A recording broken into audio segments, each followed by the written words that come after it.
Hello friend, শুভ সকাল। তোমরা কেমন আছো? আশা করি সবাই ভালো আছো। আজকে আমাদের এইদিকে ভীষণ বৃষ্টি হচ্ছে। এই আমার ছেলের জামা কাপড়গুলো সব মিললাম। এই এখন মিলেই বাড়ি যাচ্ছি ভেতরে। চলো দেখাচ্ছি আমাদের বাড়ির নতুন অতিথিকে। ওই এই আমার মেয়ে, দেখেছো আমার মেয়ে। আর আমাদের বাড়ির নতুন অতিথিকে দেখাচ্ছি তোমাদের। সে এখন মার কোলে আছে।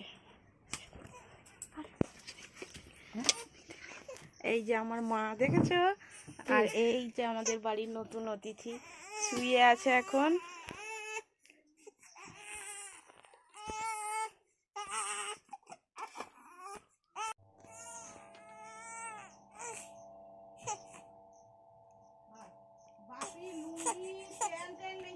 জামা কাপড়